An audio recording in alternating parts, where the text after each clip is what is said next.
What's up, folks? 138 MMA here, and I know we've got a week off. No MMA fights this Saturday, so we don't have anything till the Contender series. So what are we doing? You guys are starving for content.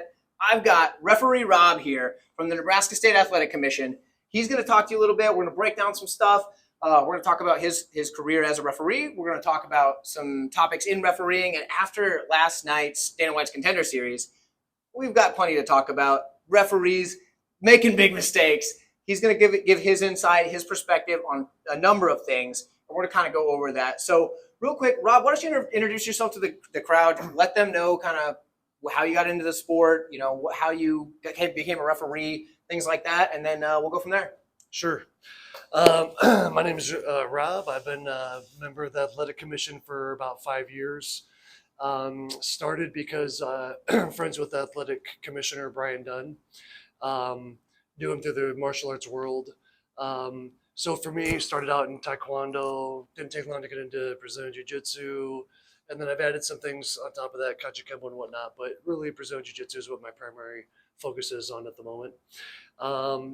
Brian had seen me reffing and doing other types of events, and he invited me to try out reffing for MMA, and I wasn't sure at first, but I freaking love it. Okay, as a referee, have you done any other jobs for the commission, or was that the first and only you've stuck with? I also do judging sometimes. Oh, excellent. Well, we've got more questions now. Cool. Yeah, I'm happy to answer. The judging's tougher in some aspects, but reffing's where the action's at, so I kind of prefer the reffing.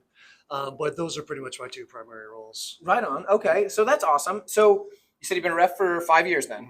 Okay, and you primarily, at least where I've seen you, has been in Nebraska. Are you licensed in other states, or is it just here? No, only Nebraska. Okay, and is it different among different athletic commissions, like what your requirements are and what you have to do as a referee or a judge?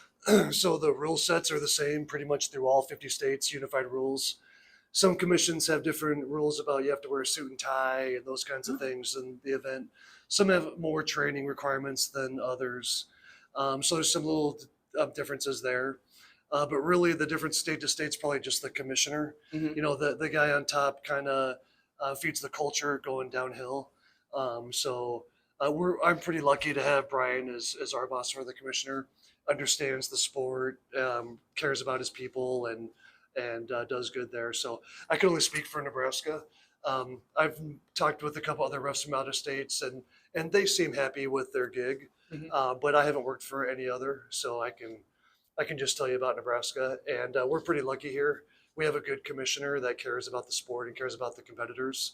So I think we're pretty lucky, all in all. So in Nebraska, there's a ton of MMA fights, right? A lot of fighters come from here. Obviously, we've got coming up in about a week and a half from the time of recording this, we got Drew Dober fighting. He started here in Nebraska, so obviously there's that. He actually was just here a couple weeks ago, so it was always fun. But yeah, so Nebraska's kind of a hotbed for MMA, and so you've reffed a ton of fights. I mean, off the top of your head, ballpark, how many fights do you think you've reffed? I would have to guess maybe somewhere between maybe 150 or 200 maybe. Okay, and is it similar in the judging or less?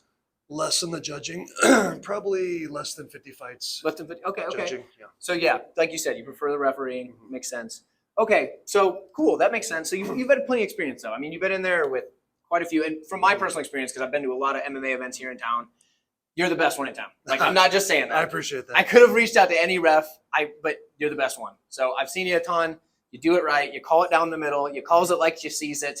And you never see you in there just making just total blunders. You know what I mean? So that's awesome. And I know the fans appreciate that. So that's good to hear. So having you here, we're going to go over some different things about, you know, refereeing in general. But now that we got you for judging too, we'll talk about that. Sure. But real quick, on Twitter, his name's Herb Dean, the gold standard on Twitter. He's not Herb Dean. But who is your gold standard for refereeing?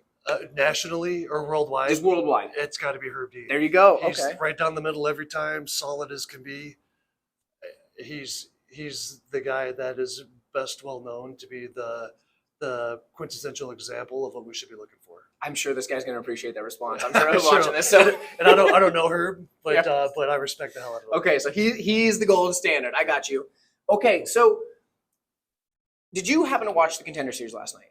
I did not. Okay, so let me give you the quick rundown, and we'll kind of go over how that. So in Nevada, if you have your hand on the mat, you're a downed opponent, but only if it's supporting your weight. Is that correct? Does that sound right? That's right. Okay, so there's heavyweight fight. This guy, Mario Piazon, he's got his hand on the ground, fingertips just on the ground. His opponent throws a knee, hits him in the head with the knee. The referee steps in, hey, whoa, whoa, whoa, whoa, that's illegal. The guy was not supporting his weight. Paul Felder called it on the commentary. It was pretty obvious. Was not supporting his weight with the hand. But Piazon cannot continue. He can't continue anymore. Yeah. It was somehow ruled a disqualification, and Piazon won. A lot of people think that should have been a knockout. In that situation, let's assume that all my statements are correct, that it was, not supporting his weight. Would you consider that a disqualification, a knockout, or a no contest? Yeah, so speaking like generic terms, Yeah. If there's no weight on that hand, that's not a downed opponent. If you strike to the head of a downed opponent, illegal strike. If the fighter cannot continue, the aggressor should have been disqualified. Okay. Yeah. So but in that situation with him not putting the weight on the hand, it was like fingertips touching. That would be a DQ, or that would not be. Oh, wait, no, I got that backwards. I got you. The weight is not on the hand. Weight is not on the hand. That's a legal strike. Should have been. Yeah. So if the guy, so all things being equal, so once you call an improper foul, it complicates everything, right? Correct. So say that it was no weight on the hand. The guy takes the shot to the head. It's a legal shot. If the guy can't continue, that's a knockout. Okay. Yeah. Now, if this is where it gets tricky. Say you can prove it on video and it was an illegal strike. Maybe after the fact, they can kind of vacate the ruling and change it. Super rare. Nobody likes to do that. Usually in that situation, they'll just go back to the ref and get some continuing education. I see. Yeah. So afterwards, Dana White was quite upset with the referee. Yeah. Rightfully so. And he might. UFC referees, they're super strict about who they have. Yeah. And that referee may not be getting fights for a little while. So that leads me to another question, actually. So we might circle back to the Contender Series, guys. Don't worry. I know you're chomping at the bit for more info there.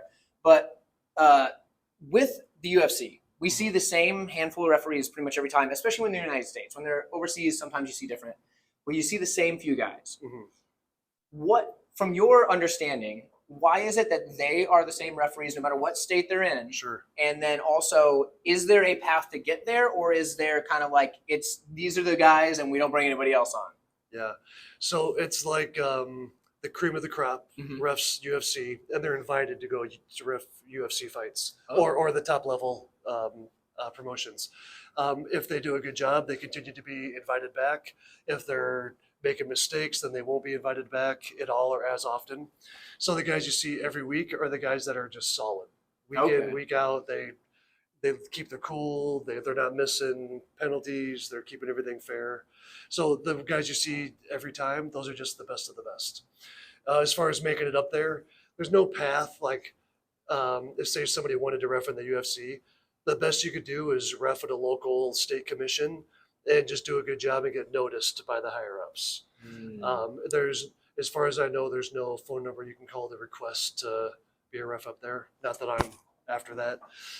But the UFC referees that I've talked to, that's the way they describe it.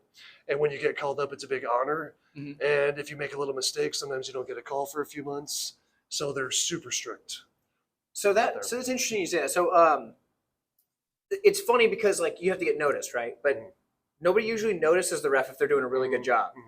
So that makes it really tough to get noticed. Yeah, so it won't be the fans noticing them, it's the promoter. Right. They go, or the other refs that are already up on that level, they'll look to see who can we bring up. So yeah, the certain people are looking at refs. So they could be like, referee Rob out in Nebraska is killing it when you get this guy up here. And you'll be like, whoa, slow down. I'm not sure if I want that pressure for UFC pay-per-view. Would that be a lot of pressure? Do you think it'd be really hard? It's a lot of pressure at a local event in Omaha or in Nebraska. Right. You just want to do right for the competitors. And of course, the crowd wants a good show. So there's so many things that can go wrong when you're reffing. Not just fighters getting hurt, which is the thing that the thing we try to avoid the most is, fighters taking unnecessary damage. But there's no shortage of feedback from the audience, from That's the for sure. crowd, and even at events, I got people pulling me off on the. If I walk around the crowd getting a soda or something, I get 10 people are like, "Hey, what about this? What about that?" And I'm guilty of that. yeah, and which I'm happy to answer questions because I want everyone to be educated on what we go through. Now you can just tell them, hey, that 138 MMA guy, he put out a video on this. Go check it out. Check out Tyler. Yeah, that's right. Okay, so so you have pressure from the crowd, you have pressure from the promoter, you have pressure from the fighters, pressure from the athletic commission in its own. Yeah, pressure from the coaches. Coaches, yep. When you're in there and you hear the crowd yelling something that maybe you didn't notice, and then they're yelling about it, or like something that say they thought you made a bad call about something, does that make it hard to continue to officiate things from that point on? Does it cloud you at all? No, I don't even hear the crowd. Nice. You're so like zoned in. You train yourself to hear specific things. So I know where the doctor's voice is. I'm tracking the timekeeper. I know where the quarters are, and that's pretty much it. Outside of that, if something crazy is going on, I need to call timeout, I might look to my commissioner and get some info from him. But for the most part, you're just zoned in, and I don't even hear what the crowd says. That's awesome. Makes it easy. I'm oblivious to it. So. That makes it way easier. Okay, so in officiating in general, so there are certain. So we see it a lot. Okay, referees, even at the UFC level, there's people committing fouls or penalties or whatever, and some refs are a little quick to pull the trigger on things. Some are not quick at all to pull the trigger on things, and it's kind of hard to find that balance. And we've seen that referees in general don't have like a stance on it. And one fight they'll go like, oh, first cage grab, penalty, taking a point, we're good. Then another fight, dude will just be hugging the cage, 3, 4, 5 times in a round, and they don't do anything. Right. Is like from your perspective, what type of fouls specifically are the hardest to enforce, and why do you feel that is? I can't think of a specific foul that's harder than any other foul. It's more about things happen all at once. Okay. So like in less than a second, there could be a cage grab with an illegal blow, and as I'm processing, now there's a takedown and they're on the ground. So if it's something, you have to identify, was it intentional? Was there damage caused? Is it worthy to stop time and penalty, or is it a verbal warning? All those things are playing super quick. And if you take too much time to process it, those guys are still fighting. They move on. And if you miss it, say you grab the fence, I should have said something. I'm thinking, should I pause? Should I go? And by the time I make my decision, okay, I need to say something to this guy, they're already on the ground, in a different position. And it feels like it's too late to say something. So sometimes, especially for newer refs who are getting used to it, and it's all the pressure and so many things to think of all at once. They'll be like, I knew I should have said something, but then they went on and it was too late. So the timing of that is hard to catch it and process it quickly enough to be able to step in or not step in. What's the level of involvement I need to put in here? That's the difficult part. And it just happens so quick. So when I first started, I would miss a few things, and nothing too serious where guys are getting hurt, but it would be like, okay, illegal technique, stop, and I would forget to signal timeout, or forget to tell the guy to go to the neutral corner. Now he's getting coaching from his corner while this guy's talking to the doctor. Little things like that. So it's a lot to keep track of. But once you get in the groove of it, so then after a fight like that, I'll get feedback from my boss and other refs, and then, make sure you're catching this, make sure you say this. Then little by little, you add it on. And then, so you get used to it. Quick, what's the decision? But then I see it with the new refs coming up. Not quite sure. And it only takes a split second of hesitation. Boom, you missed your opportunity. And then it feels like the fight's moved on, and that's old news. So that's the trickiest part is staying in the moment and being able to catch those things in the moment and not let it pass. That's the tough part. That makes sense. Well, so, and that's something that we see sometimes where you see, even at the UFC level, a referee, he catches what it is, but the position was moving so fast that now do you call it, or do you just let it slide? And a lot of times people do let it slide, and then fans get mad. They're like, well, you grabbed the ref 6 times, or you grabbed the fence 6 times. The ref didn't do anything. Yeah. And it's tough because what do you do? But then other times it's way more like, okay, well, it's easy because clearly this guy just got kicked right in the junk and he's on the ground. Easy one there. Yeah. I identify the two things first. Was it intentional? Was there damage caused? Mm-hmm. If you hit both of those check marks, boom, you got a timeout. Immediately. Give the guy a chance to rest. If you need, bring the doctor in. Make sure this guy's not getting coached. The other fighter. Sometimes when it's completely obvious, a lot easier for sure. But a lot of it's nuanced and happens so quick, and you might not get the right angle all the time, and so that's the tricky part. But it is important, as my commissioner tells me, you got to say those things. You can't let them slide. So if you do miss it, I get the feedback. Be looking for that. Don't let that slip by. And then of course I lock it in. I want to be a good ref, so those things are important to me. Absolutely. And then I try to not make the same mistake twice. Okay, so then let's say someone's committed, in a few infractions or whatever. Yeah. Where is your point at which you start taking a point? Like, where do you find the line that, like, this is bad enough for a point to be taken? If it's very mild, and they're not doing it intentionally to try to cause damage, then and no one's getting hurt. It's accidental. He's just making an innocent mistake. They'll get verbal warnings. And what I'll do there is, it's really mild. No one's getting hurt, but dude, you got to follow the rules. I'll wait till the round's over and then talk with him and his corner, and they'll give you the final warning. If this happens again, I'm going to stop the timeout. We're getting a point deducted. Okay, so you tell them in between rounds. Yeah, if it's mild. Right. If it's more severe, if the fighter is injured because of some illegal technique, then no matter what, you got to stop time. If it was reasonable for that to end the fight and it wasn't a penalty or whatever, okay, it can't continue, fight's over. But that way we at least have time to assess if we need to get the doctor in there. Right. It's really case by case. Although there have been a couple times when like so blatant, I don't even have to think about it. Whoa, that's just time out. Breaking that one off. Let's have a talk. Yeah. Okay, so then, like, it's basically completely up to your discretion, and then you're trusted by the commission to just do what you think is best, and they know that the people that they're putting in place are people that they believe are making the right decisions. Is that correct? It is, and the newer reps kind of go through a training period. Not everybody makes it. Some people choose to not go on because it's tough. Some people want to continue, but for whatever reason they're missing something and they're just not as qualified as some of the other refs. But you never know until you get in there. Even like my boss, he didn't know. He saw me ref, the karate or jiu-jitsu tournaments, but I never refed an MMA event before. So there's some trust in there, and learning curve. You have to expect there's going to be a couple ref goes at the beginning. And I can't speak for all states, but we have a really good system too, where new refs will get paired with experienced refs at events. Oh, that way you can ask questions back and forth.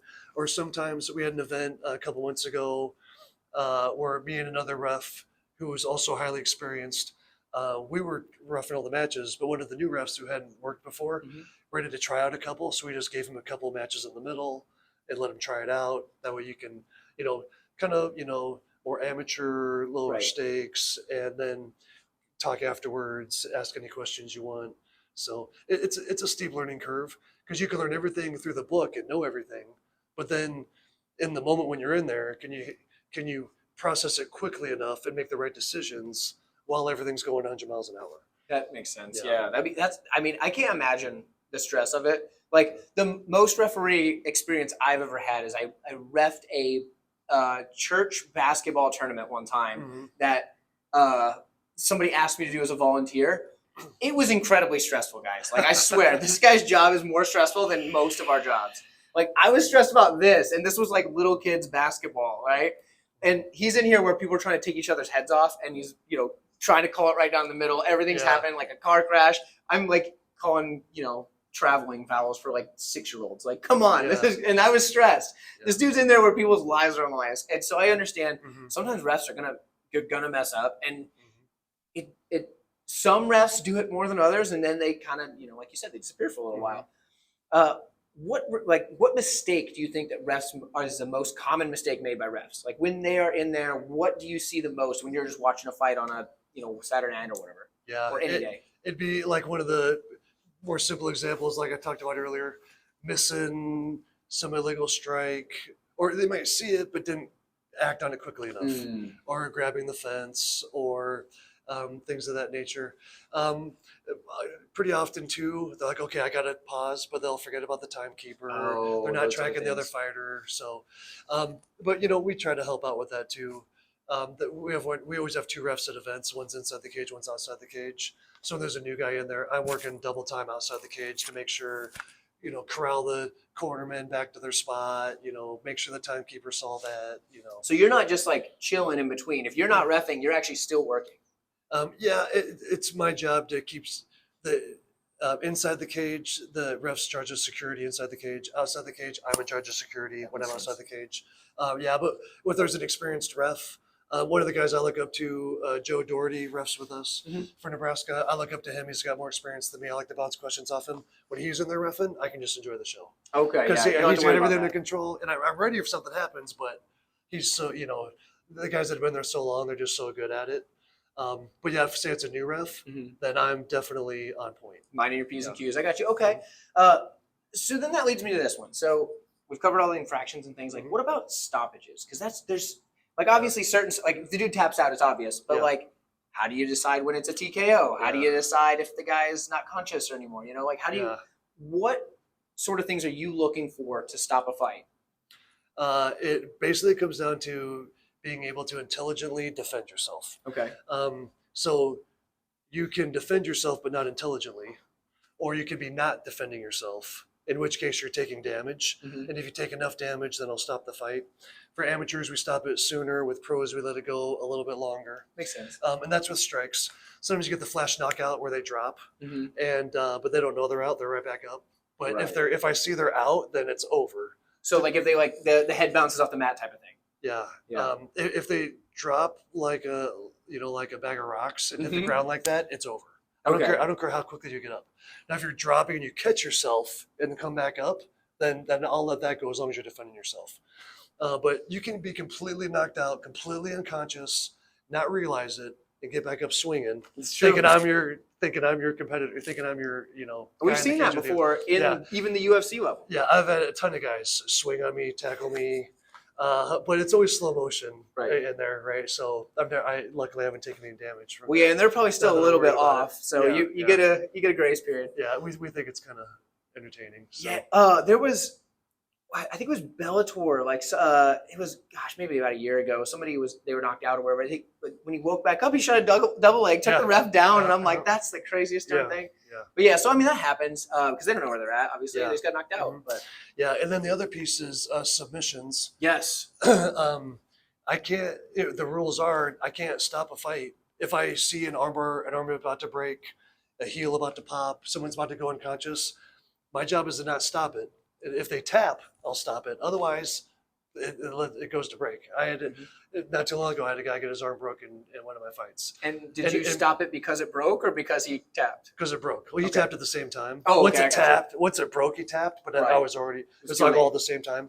And I've been doing jiu-jitsu long enough. I see it about to happen. That thing's gonna go. They roll over a little bit. He still got it. Here comes the extra arch. And I'm like, man, the thing is gonna go. I'm waiting for this guy to tap. No, I ain't tapping. Next thing you know. Yep. Oh, okay. Now we're done. So then what if he still doesn't tap? I still stop it. Oh, you do? Okay. Yeah. If something breaks or they go unconscious, that is still that is an actual submission.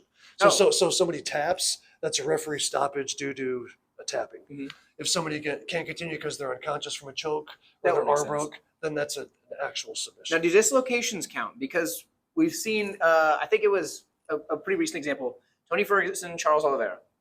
Tony Ferguson's arm was dislocated, definitely dislocated. Yeah. And he just hung out. Yeah. Is that the same as a break or no? Probably not the same as a break because if the tendons are still intact, you can still, if you can use it at all, then there's some gray area. You can maybe defend yourself intelligently. If it's a dead arm, then I don't think there's any reason to let it go. So you would just call it due to damage at that point? Yeah. And every ref is different. Right. But if I saw that arm go limp, he's not using it right, it doesn't look right, something's wrong, I'm going to keep a real close eye on it.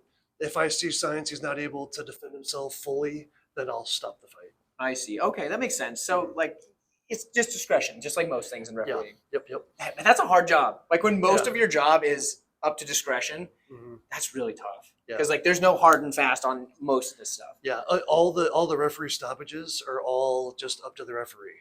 And sometimes we stop too soon. Sometimes we let it go too far. It's tough to find that middle ground.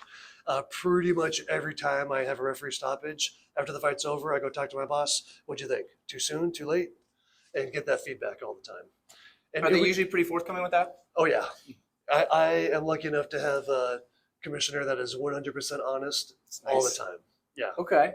Well, so then this kind of leads me into another question that I had is, does the time left in the fight or like who's winning in that fight kind of play a role at all into whether it's a stoppage or whether or not you are like, taking a point or anything like that? Does the time left on the clock or the who is up in the fight dictate that at all, or does it weigh any bearing on your decisions? Yeah. So during the fight, I don't track the time. Oh, okay. I kind of have it blocked in my mind. I kind of know when it's coming just because I'm used to it. But I'm just trained to hear the 10-second marker from the timekeeper, and that's what I'm looking for.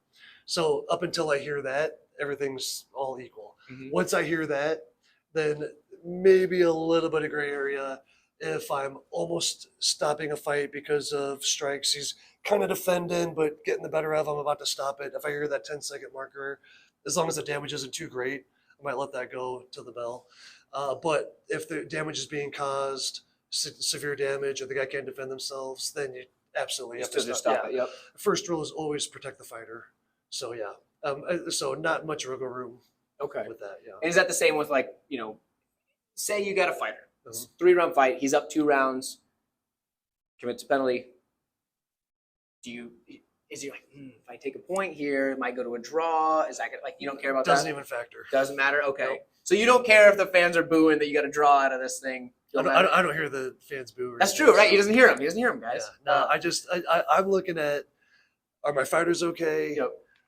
Is my boss mad at me that I don't want to mess up in the ring? And is the doctor yelling at me? Those are the people I'm tracking. Do you feel like other referees kind of feel the same about that, like based on just from talking to them? Every referee is different. I've seen some referees that, they want to let it go a little bit further. They'll be fine. They're fine. Some referees are a little too worried about their guys getting hurt, so they'll stop it a little bit early. Trigger. Yeah. So it's always that moving bar. But the vast majority of the guys that I've worked with really, really try to hone that in to like, when's that perfect time? They're always searching for that. Right on. Okay. So that's something else. So you mentioned they don't want to see their guys get hurt, right? And so that leads me to a question. Like, obviously we are in a small city here. Now, maybe where the viewers are, it's not a small city. We're in a small city. You just happen to know people. Is there anything in place in an athletic commission that does not allow you to referee a fight between somebody you have a personal relationship, whether you're friends or just colleagues or whatever? Yeah, there's no like official rule written in the handbook that I'm aware of, but we track that. And even the guys that I ref with that I respect, I'm never worried about anybody being biased. It's more about the impression, the possibility of it being biased. Oh, I see. So we take ourselves out of that situation just so there's not even any question about it. So you guys will usually just switch then? Yeah, well, we talk ahead of once we get there, we'll look at the fight card, we'll decide, we'll divvy up the fights, and we'll ask, do you know any of these guys? And then we'll split them up by that way. Yeah. So you guys actually are in charge of divvying up who referees what fight? Yeah. Oh, okay. And I'm not sure if that's the same at every level, but probably at UFC, the promoters probably decide that. Yeah. I think with us, our commissioner, as long as he trusts us to do our job right, then we're free to run it as we like. Yeah. Okay, so that makes sense. So that's good to know that though, because you wonder sometimes because like even at the UFC level, you're like, oh, that I saw that referee on so and so's podcast the other day. So like, why is he now refereeing that guy's fight? What I mean? And it's inevitable. Whether you train with some of these guys or you're friends with these guys, or you're always going to run into somebody you know. So yeah, right. Because most referees are involved in martial arts in some way, shape, or form. Whether they're former competitors, current competitors, or whatever. Yeah, I mean, it makes sense. You're gonna run into guys at the gym, like you said, or whatever. So okay, that makes sense. Something else that I was interested in asking you is, So we're gonna go to so a little bit on the judging first. So when you switch from referee to judge. Mhm. Do you ever do that? First off, do you ever do it that same night? I have before, and it's really difficult. I could see that. Being It'll be difficult. like I'm there to ref, and one of the judges couldn't make it. So in between, if when I'm not reffing, I'll be the judge. And then when we switch, when I'm in there, the other ref becomes the judge. Super brutal. Different mindsets going into each one. When I'm reffing, I don't even track points, score, who's winning. I mean, obvious if it's one-sided, it's obvious. But if it's a Right. close fight, I don't even try to think about who's winning. Because when I'm the judge, it's so tough. Some of those rounds are just so Razor spot thin. even. Sometimes it's the third round is going to decide who the winner is, and you want it to be right and fair, and that's a lot of pressure too. Do And you think that's more pressure than referee? it can probably feel like more pressure, but the stakes are higher reffing. Right. Yeah. So wife's in there. Yeah, the for the judging, you might get some, talking from people within the commission. Hey, everyone else scored this differently. Help me understand where you came to this, this decision, and then kind of one of the things that's important to my boss is he wants all the judges. They don't always have to score everything the same, but he wants everybody to be on the same page. He doesn't like it when one person is like way off on the other two. He's like, something were you guys watching the same fight? Like, what's going on here, right? So whenever there's a split decision, it's not grilling with 20 questions, but he's curious to know like what you were thinking, and if somebody was way off, he wants to know why. But outside of that, it's just pressure from like the fans, and For sure. the online community can be rough on people. Incredibly rough. Like, yeah. I mean, we are rough on judges. Who was it? Mike Bell the other day when he Mhm. scored that draw in the Shevchenko Grasso fight, and everybody was like at 10-8 in the fifth round. What were you watching? Yeah. We had a ref a couple years ago. They were working, and the UFC came to Lincoln, and they were a judge, and Nice. I think they were just the off judge on a split decision, Yep. and they got raked over the coals so hard they quit, and then they don't work with us anymore Wow. because of all the pressure from the online community, and It's it brutal. was just like, don't want to deal with that anymore. And I don't blame them. It's brutal. Especially with the judges, like referees, Yeah. when they make a bad call, like people like they talk shit on them for a little bit, but Yeah. like it's the judges get killed. Yeah. They get way worse than the refs. Yeah. Yeah, like a bad referee thing or like a bad referee mistake or whatever. But like that judge just cost a bunch of people money on their gambling, basically, and they're outrageously mad. Yeah, and there's a difference too. The pressure is real high in the cage, but it's also exhilarating and Right. fun. So there's a balance there. Judging is not as fun. I mean, No. it's cool sitting ringside and watching the fight, but boy, it's tough to enjoy it when you have to like, oh, I got to write down numbers here. What am I going to do? And I'm not sure who was what. And, it's so freaking close that's where the struggle is there. So that's also part of the reason I prefer reffing. I can see And that. I judge to help out the commission. Mhm. No, I'll help out anytime, no problem. But if I get my choice, definitely ref every time. Okay, so obviously, like you said, you have judge. You don't prefer it, but you have. So Mhm. when you're reffing, Yeah. okay, you're looking. Most rounds are at 10-9, right? Okay, so you're looking. Okay, what type of things does the athletic commission here in Nebraska, at least, tell you to look for when they're saying, "Hey, score this fight. Look for X, Y, and Z," and how you? Because like we all know, like, oh, it's damage first now, or it's effective striking and grappling and this and this. But to like the general fan, I don't think they quite understand that. Sure. Damage first, then domination. Are you controlling the fight, controlling the position, and then duration? How long are you in control for? Okay. So those are the basic measuring sticks for the striking and the grappling aspect.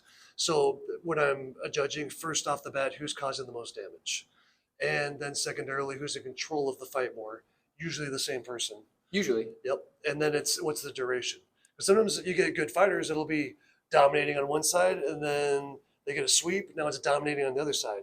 Then who had the domination longer? Mm-hmm. And so that's been the deciding factor for me a little bit. Like both controlled really well, both caused extensive damage, but in a 5-minute round, one guy had 3 minutes of control, one guy had 2 minutes of control. And do you have access to those numbers, or are you just kind of like you just gotta kind of guess it? Yeah, based on- we can keep a timer Oh, by okay. us. There isn't one already, but we can. Not Mhm. everybody does. So if you brought a stopwatch, you'd use that type of thing. Yeah, I don't always, Right. but I do try to track like how long, So after a count on your while, fingers. yeah, you get that after the amateur rounds are 3 minutes, pro rounds are 5 minutes, and that section of time just gets locked into your brain, so Right. you're just so used to it. Like whenever I hear that tick tick, 10 seconds left, I know it's coming. Right. I'm ready for it. My ears open. I'm like, it's gonna be any second now. Got it. Okay. So you just get so used to how long those rounds are.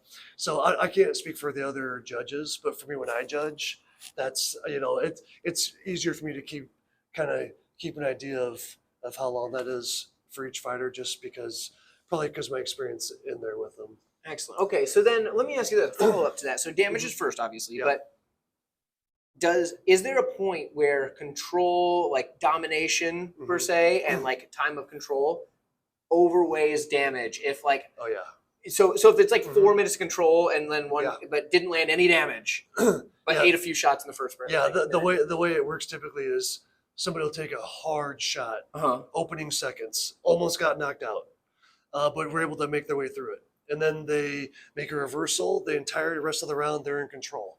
And they may not be doing knockout shots, but they're causing damage along the way. Then, and say at the end, the damage was pretty even, but this guy for 4 minutes was controlling the fight, then it doesn't matter. He almost got knocked out. He's still controlled for 4 minutes. You almost got tapped. You almost got knocked out. That doesn't carry much weight as looking at the whole round in context. Yeah. So not necessarily like if you knock your opponent down, if you drop your opponent, that's not an automatic win of the round if you don't get dropped. No, it's not. Different promotions will have different rules for like the bare knuckle boxing. Oh, right. Boxing rules. They get knocked down. That's an automatic automatic point. It's not like that with MMA. Right. It's just under the damage, domination, duration criteria. And so the judging criteria has changed somewhat in the last couple of years, right? Wasn't it like, didn't they come out with some new stuff? Was it 2022, I think it was, or something like that? Yeah, we had a few new things. We did our continuing education earlier this year. Okay. And there is some new concepts in there. Don't ask me specifics. I need to look at my notes. Got you. But it's usually, just minor things here and there. I haven't seen it where there's like a big overhaul or anything. Okay. So, do you think it's a pretty good way to score? Or obviously there needs to be work because it's a boxing system that we took to MMA. But yeah, how do you feel about it? Like if you were to say, give it a letter grade on like this system is like this for the, or like not necessarily letter grade, but like how do you feel it fits? And is there anything that you would like to see implemented instead of the current system for judging fights? For scoring? Yeah. I think the system is good. I think it's all about the quality of the judges. Do you know what you're looking at and that kind of thing, right? So if you know what you're looking at, you know what to look for, the criteria is perfect. The only tough part is when it's just even Steven. Yeah. Yeah. And then either like any of the three judges could give any round of these first 3 rounds that all were just super even to either competitor, and then it looks weird in a split decision. Mm-hmm. Yeah. Outside of that, like I say, I think the system's pretty good. I've gotten feedback from MMA judges, but also that judge in other types of sporting events too. And they'll say things like, after I've judged, I'll look at my card and they'll be like, were you even counting punches? No, I wasn't counting punches. I'm watching to see how hard punches hit. Are you in control when you're throwing those punches? So some people just have a different criteria. If you've been a boxing judge your whole life, you're trained to count punches. So some judges are actually like sitting there like taking like counting punches. Yeah, but then they for sure count some point. It's probably more rare in MMA. Right. But I know of a couple of guys that have talked about it. Mm-hmm. So you can count punches all you want, but you still got to filter that through. Is there damage? What's the dominance? And the thing with counting punches is then do you also count kicks? Is a kick worth more than a punch? If it hits harder, more than a kick. Do you count takedowns? Is that worth more? So there's all those factors in there, which makes it more complicated. So I like the simplistic version of an entire context. Is there damage being caused? Are they in control of the situation?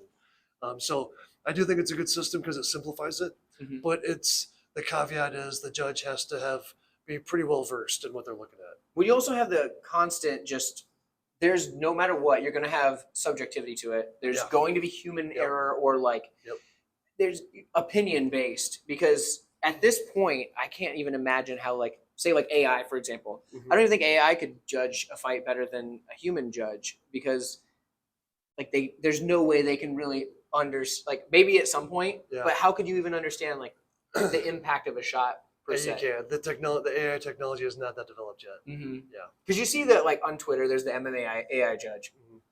I love to repost that every time they agree with me on a split decision. But like realistically, we all know that the AI is just counting numbers of strikes. Mhm. You know what I mean? Or like control time and stuff like that. Mhm. So when it comes to like the job for a judge, there is that level of subjectivity. And when you've talked to other judges, Mhm. do you feel that some judges are looking for different things than you are specifically outside of just like the numbering punches and stuff? Mm. Or do you feel like they all pretty well stick with the criteria? Good question. It's probably pretty similar because Okay. we all go through the education at the same place, so we all have different experience before we work for the athletic commission. But then we have to go through training through the athletic commission before we can start judging or reffing, Mhm. and then they hone us in and tell us what to be looking for and that kind of thing. So there's probably some bias in the sense of a grappling guy is going to understand the grappling probably better than the strikes.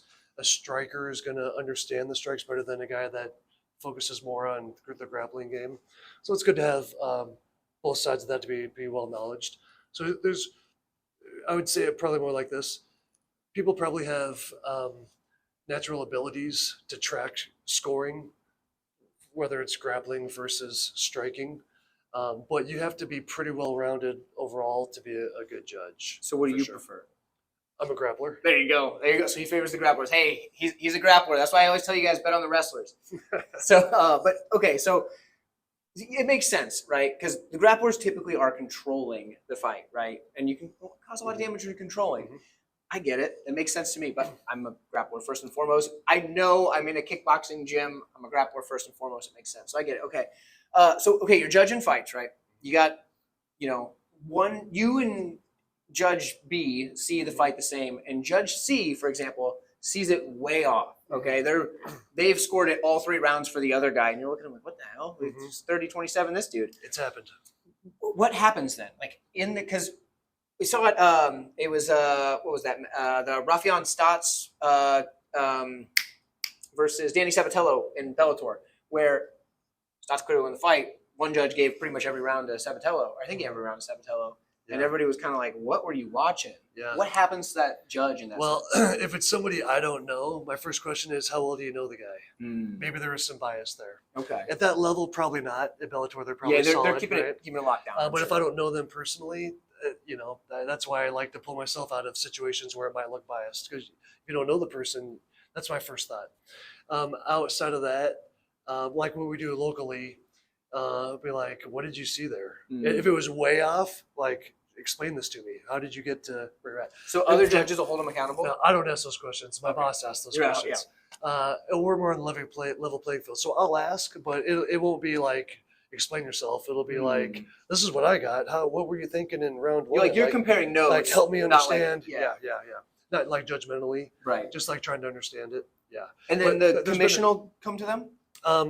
So we always have, like, my boss, Brian Dunn, is pretty much there at every event. Right. I think 100% all events. I think I've seen him at every event. Yeah. So he's KJ, watching all the fights, watching the referees, tracking the judges, watching the scorekeeper, got to make sure the ref's there. He's tracking all sorts of stuff, right?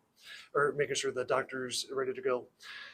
So if there's something way off, then he'll talk to the judge and be like, hey, what were you thinking here? Let me, help explain this to me. When we go through our training courses through the commission and we're taught how we should be judging, they say be prepared to explain yourself. If you're way off, it's perfectly fine if you can defend that reasonably. This is what I saw. This. Oh, okay. Well, I didn't think about that. Okay, I can see where you're coming from. Cool. Then it's perfectly acceptable. It's subjective. That's what you saw. We want all the judges to be on the same page. It's never going to happen all the time, right? But it is rare that one judge is so far off we don't even understand what's going on, and then a little bit investigating. Yeah, it does happen. Like we've seen it, but like it is pretty rare. I've been asked that by my boss. What were you thinking? Well, so in that situation, what comes after? So like after you explain yourself, I assume in your case it was probably you explained yourself. Oh, okay, I understand where you're coming from. Yep. Then when it's your next time to judge, is there any like, is there any sort of like hey, maybe we don't have you judge the rest of the night? Or is it kind of like, or is it just more, hey, I trust you, I just wanted to get your opinion? Yeah, I'm sure if a decision was bad enough, maybe they would get pulled. Really? Okay. Yeah, but I haven't seen it personally. And even though I've seen one judge way off of the other two, it's never been a situation where it probably changed the outcome of the fight, right? The majority decision probably should have been unanimous, but since one person was, off center a little bit, the same guy still won the fight, right? Mm-hmm. So it's very rare that's going to change the outcome of a fight. You do have to have probably two judges way off the reservation to do that. And I've never seen my commissioner overturn a decision. He'll help me understand this, but he always lets it stand. But they could overturn one if they needed to? Yeah. So that's a great question then. So when it comes to that, if the commissioner wants to overturn a fight, I shouldn't have said that. how does that go? Everybody's like, oh, well, Rob's got the juicy stuff. How does that happen? Like, what's the steps? How long does it take? So it usually starts with complaint from the coach or the fighter. The no offense, the crowd doesn't have any sway on what the. So if we all think it's wrong, we can't just overturn it. No. Okay. But say that the coach was like, hey, say it was like the guy couldn't continue, but it was an illegal strike that didn't get called. Mm-hmm. What the hell? That should have been a penalty. This guy won. He broke the rules. What the hell?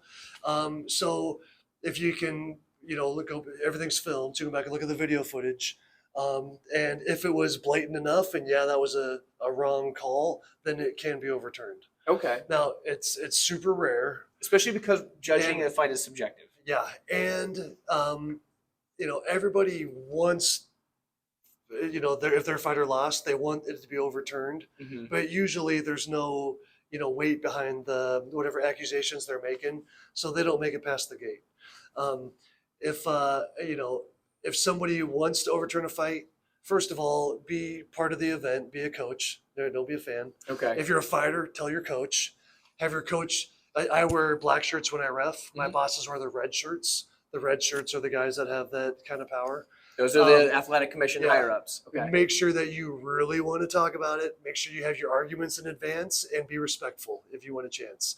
If you come up there yelling at them, it's not going to work. Now, if everyone starts coming up wanting to challenge every fight, then I'm going to hear about it. Hey, Rob from Nebraska said that we can come and challenge you on his decision. Which means my job will be the barrier between you and the red shirts. That's not what we want. We got to keep it within reason, for sure. People make mistakes sometimes, and there needs to be remedy for that. For sure.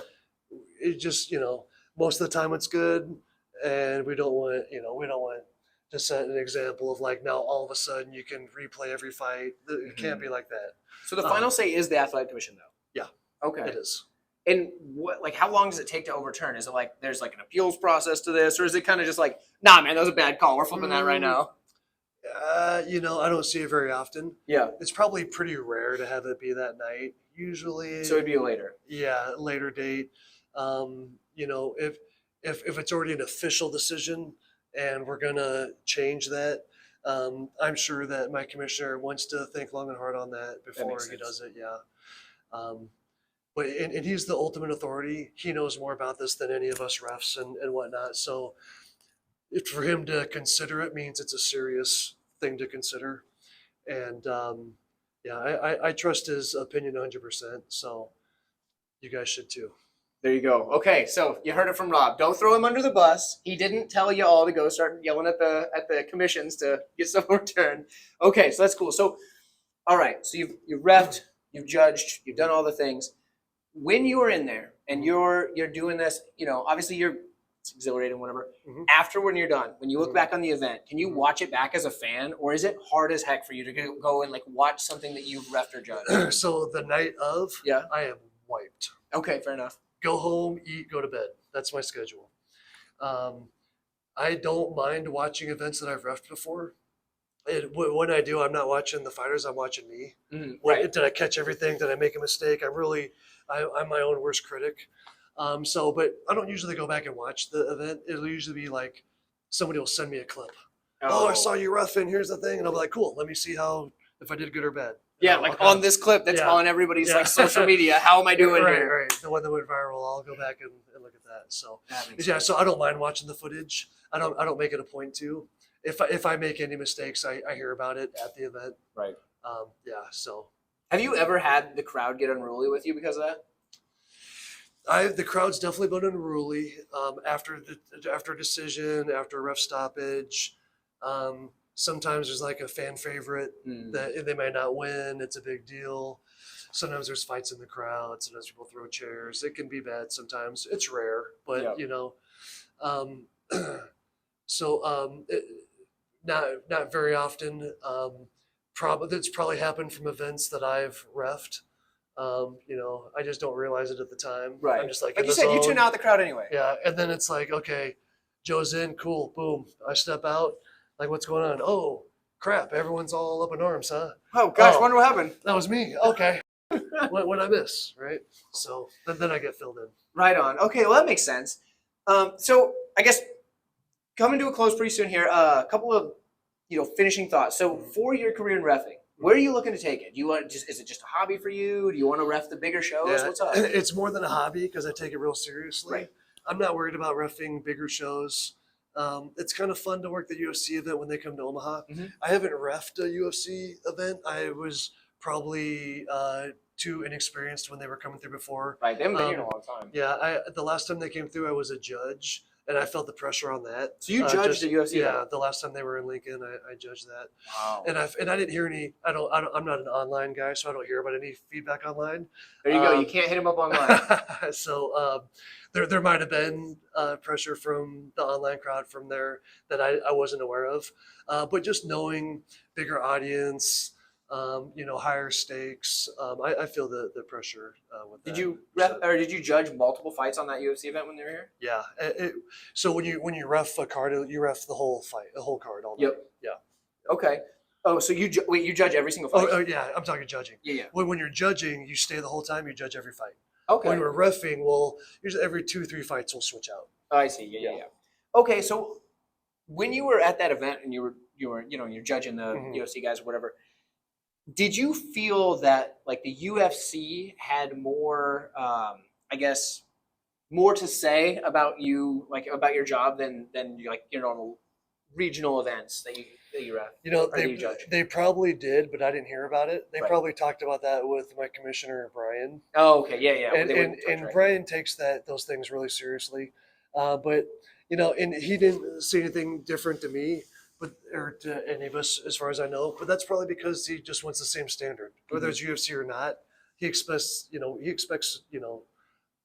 the fair fight right down the middle. Keep your cool, make sure you're not missing anything.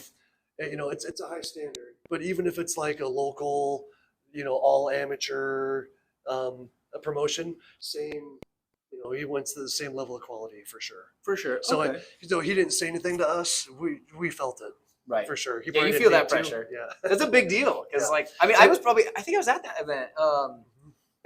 That was the event that I became an Eric Anders fan when he kicked poor Tim Williams' head all the way into the damn crowd almost.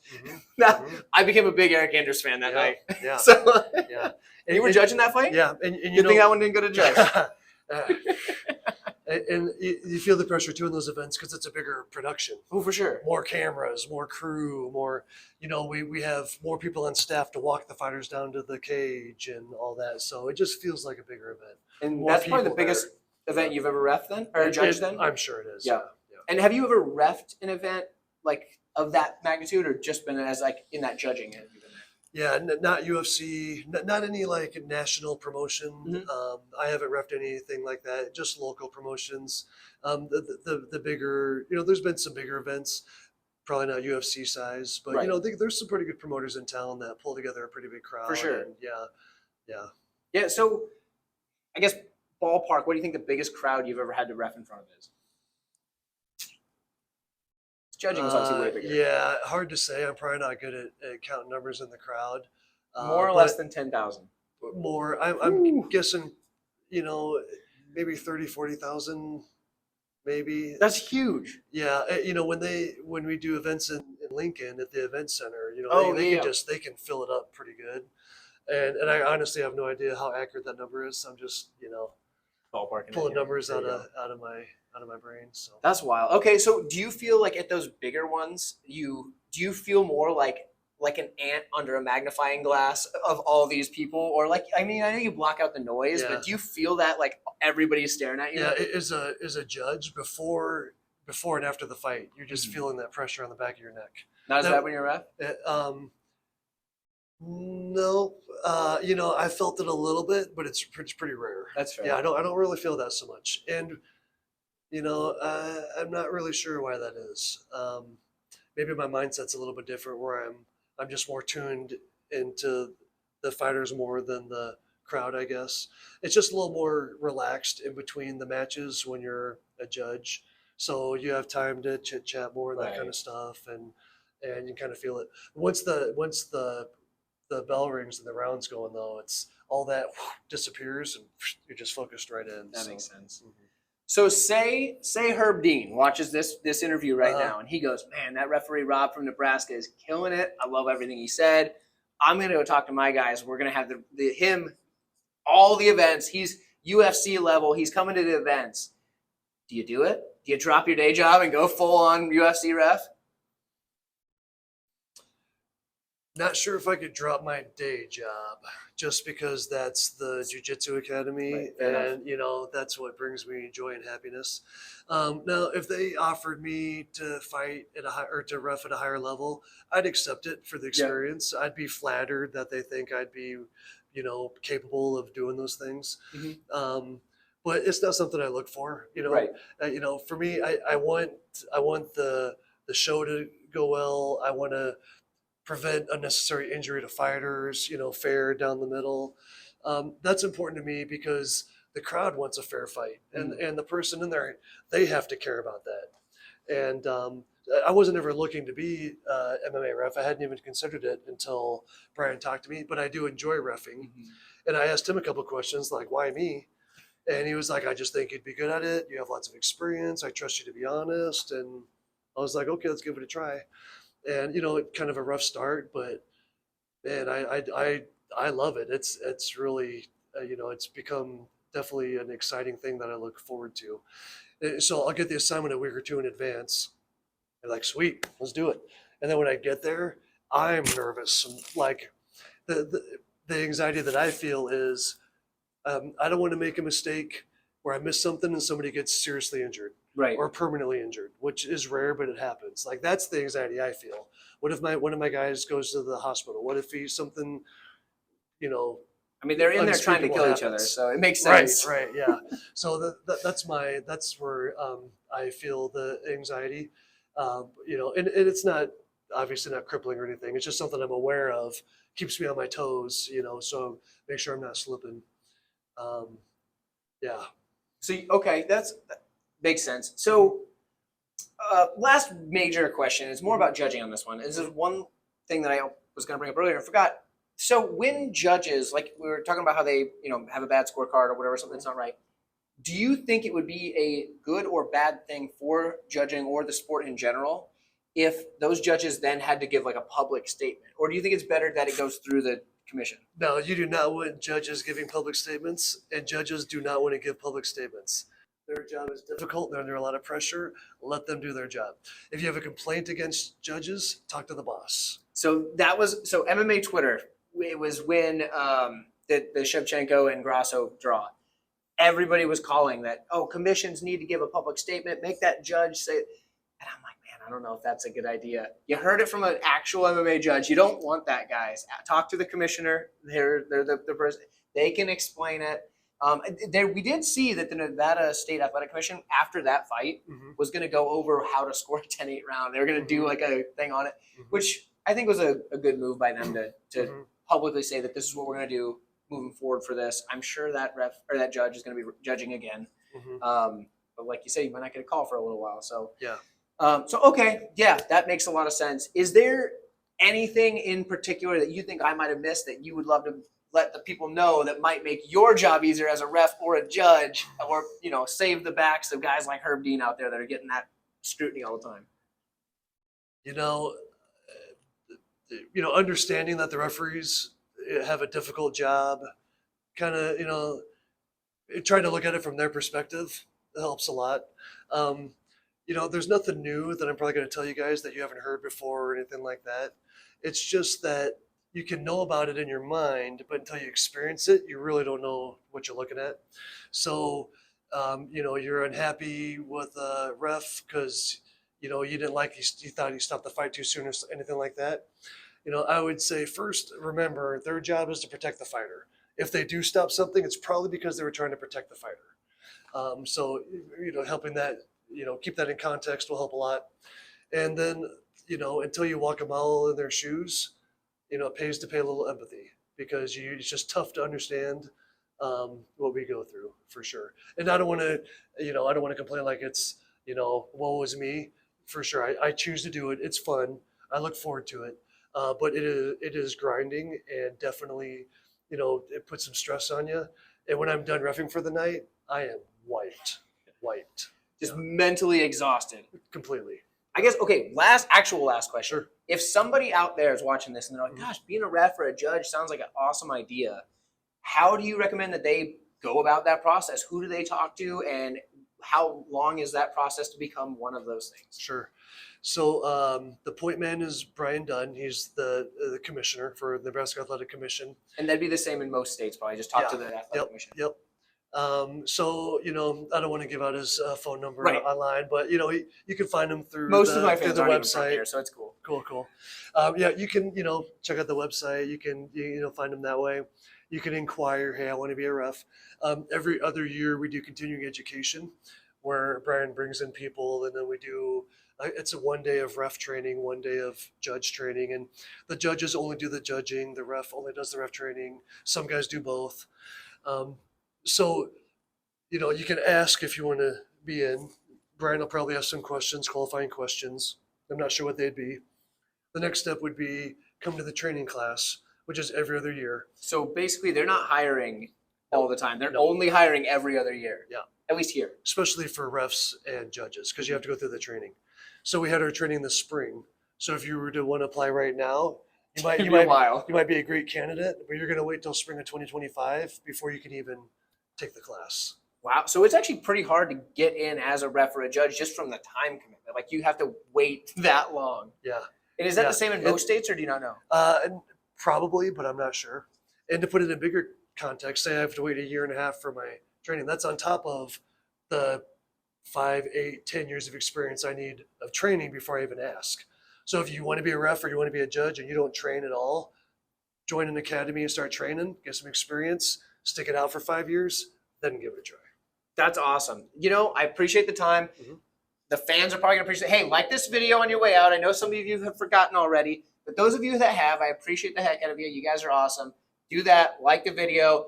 In the comments, tell referee Rob how awesome he's been. I appreciate that. I'll make sure to share the comments with him, and I'll see you guys in the next one.